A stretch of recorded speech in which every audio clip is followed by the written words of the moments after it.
Hello my dear students, कैसे हैं आप लोग। उम्मीद करता हूं मस्त होंगे, आपकी पढ़ाई एकदम से मस्त चल रही होगी।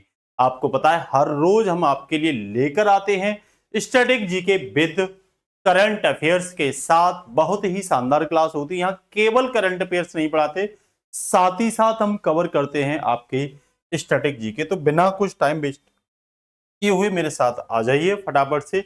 10 मई की आज हम डिस्कशन कराने वाले हैं, ठीक है ना। तो 10 मई नहीं है, ये 11 मई की है, ध्यान रखना। कब की है बच्चों? तो ये 11 मई की हम क्या कराने वाले हैं, आपको डिस्कशन कराने वाले हैं, ठीक है ना भाई, 11 मई की। तो आ जाइए बिना कुछ टाइम वेस्ट किए हुए। पहला क्वेश्चन है, हाल ही में भारत ने 1500 किलोमीटर से अधिक रेंज वाली LRASHM long range hypersonic anti SIM missile का सफल परीक्षण किया है। इसकी स्पीड कितनी है? कह रहा है 5 मैक, 8 मैक, 10 मैक या 15 मैक। ध्यान रखना, हाइपरसोनिक जो मिसाइल होती है उनकी स्पीड को मैक में मापा जाता है। किस में मापा जाता है? अगर आपसे कोई पूछे तो मैक में मापा जाता है, ठीक है ना। तो अभी जो LRASHM मिसाइल जो लॉन्च की गई है उसकी स्पीड आपको देखने को मिलेगी 10 मैक की स्पीड, ठीक है ना। डीआरडीओ ने लॉन्च किया है। डीआरडीओ हमारे यहाँ एक एजेंसी है, एक संस्था है जो मिसाइलों को क्या करती है, लॉन्च करती है, ठीक है ना। उड़ीसा तट से लॉन्च किया है मिसाइल का सफल परीक्षण किया। करे यह ध्वनि की गति से 10 गुना तेज। 10 1 मैक का मतलब है ध्वनि की स्पीड से। कह रहा 10 का मतलब है भैया 10 गुना तेज है ध्वनि की स्पीड से इसकी स्पीड, ठीक है ना। बताइए यहां तक किसी को कोई दिक्कत? इसकी स्पीड जो है भाई, ठीक है ना, वो 10 गुना तेज है, ठीक है। आ जाइए फिर बिना कुछ टाइम वेस्ट किए। आपको पता है डीआरडीओ की स्थापना के बारे में मैंने बता ही दिया, 1958 नई दिल्ली में इसका हेडक्वार्टर है। मैक का मतलब होता है ध्वनि की गति के अनुपात में किसी वस्तु की गति को होना ही मैक कहते हैं, ठीक है। 1 Mach, 2 Mach, 3 Mach, 4 Mach, 10 Mach मतलब 10 गुना, 2 मैक मतलब 2 गुना ध्वनि की चाल से, ठीक है। आ जाइए भाई बिना कुछ टाइम वेस्ट किए हुए आ जाइए फटाफट से। अगला क्वेश्चन है, विश्व प्रेस स्वतंत्रता सूचकांक 2026 में 180 देशों की सूची ने भारत में कौन सा स्थान? पहले तो ध्यान रखना 180 देशों को मिलाकर की जाती है। प्रेस की किस देश में कितनी स्वतंत्रता है ये सब इसमें बताया जाता है। 140वां स्थान, 150वां, 157वां, 161वां। तो आप ध्यान रखना भारत का इस बार कितना स्थान है? 157 है। 2025 में कितना था? 151 था। 6 स्थान पीछे भारत क्या हो गया है? खसक गया है, ठीक है ना। 6 स्थान पीछे खसक गया है 2025 की अपेक्षा, ठीक है ना। ध्यान रखना 52.2% देशों में पत्रकारिता की स्थिति क्या है? कठिन और गंभीर है, ऐसा इस सूचकांक में बताया गया है, ठीक है ना। कौन जारी करता है इस रिपोर्ट को? तो reporters without border, RSF।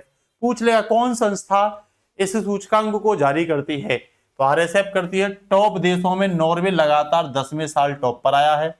Eritrea इसमें लास्ट स्थान पे है, ठीक है ना। इंडिया की रैंक जो है वो 157वें स्थान पर है, आप याद रखना। नेक्स्ट कह रहा है, विश्व बैंक ने मजबूत घरेलू मांग के कारण वित्त वर्ष 2026-27 के लिए भारत की जीडीपी वृद्धि दर का अनुपात क्या रखा है? 6.3, 6.6, 7.2 या 7.6। तो आप ध्यान रखना इसमें 7.6 रहेगा। क्या रहेगा? 7.6। ये अनुमानित है, ये ध्यान रखना। कह रहा है अनुमानित 6.3 को बढ़ाकर 6.6 कर दिया गया। भारत दुनिया की सबसे तेजी से बढ़ती क्या है? अर्थव्यवस्थाओं में से है। किसने? वर्ल्ड बैंक ने। आप लोग बताओगे वर्ल्ड बैंक, ठीक है ना।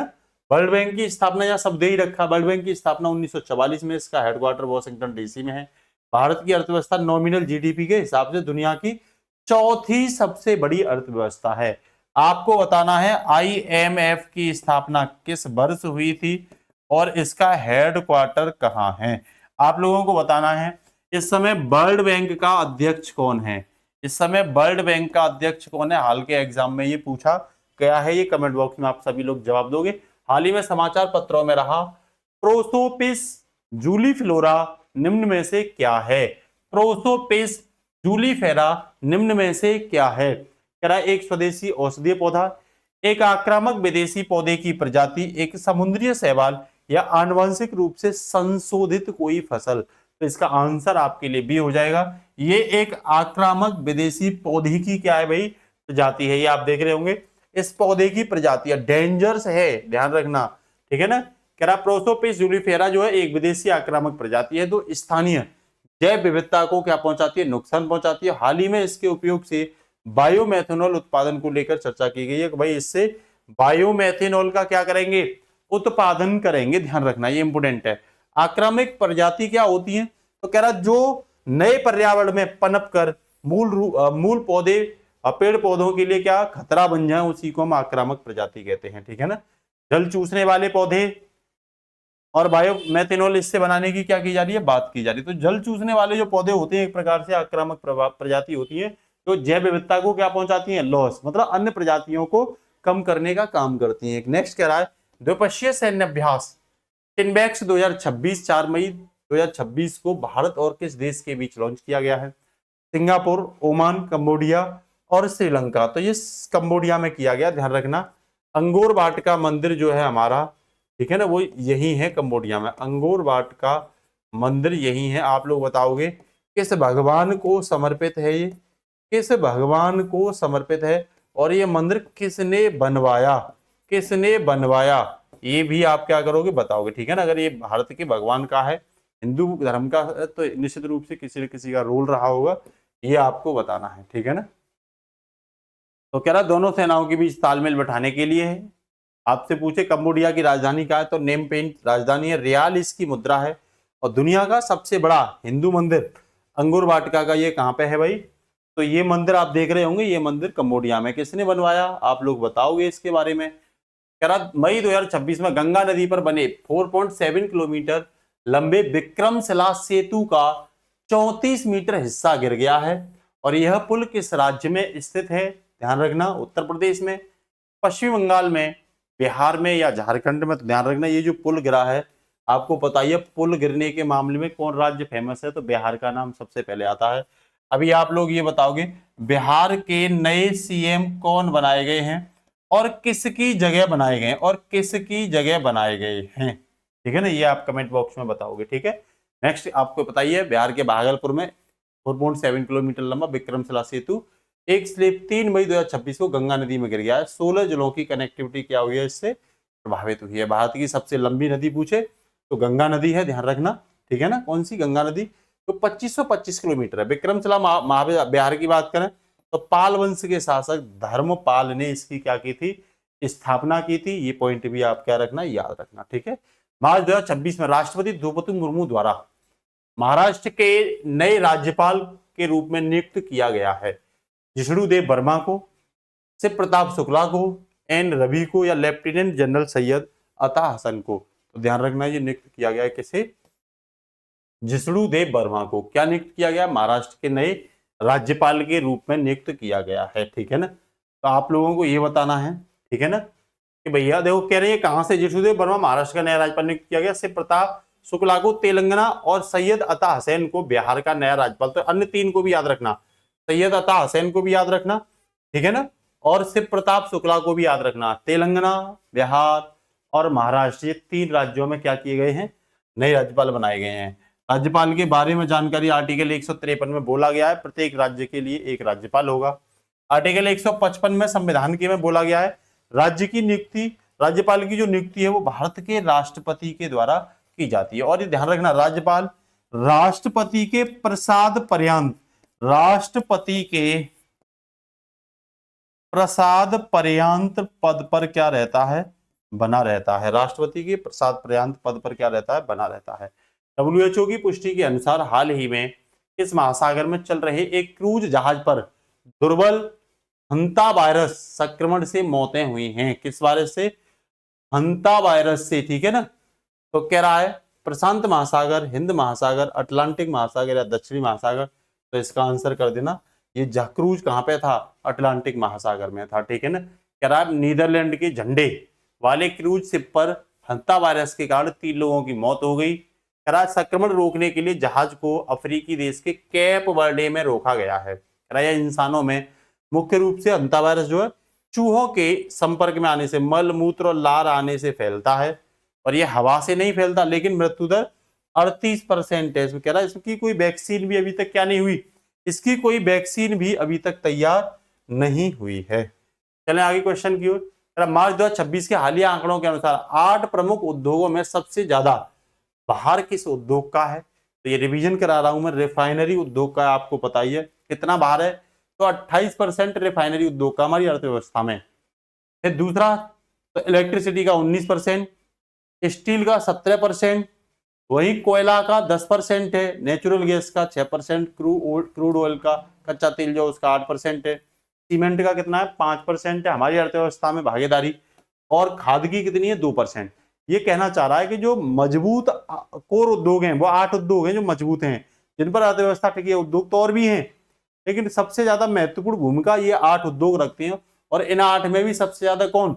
रिफाइनरी उत्पाद वाले उद्योग रखते हैं, ठीक है ना। चलें आगे। कह रहा वाणिज्य मंत्रालय की रिपोर्ट के अनुसार कोर सेक्टर के उत्पादन में 0.4% की क्या मामूली गिरावट आई है। 8 उद्योगों में सबसे ज्यादा बाहर किसका है? रिफाइनरी का। कह रहा कोर सेक्टर और IIP index of industrial production का वर्तमान आधार वर्ष क्या है? बेस ईयर 2011-12 है, ठीक है। तो ये भी आप क्या रखना, याद रखना, ठीक है।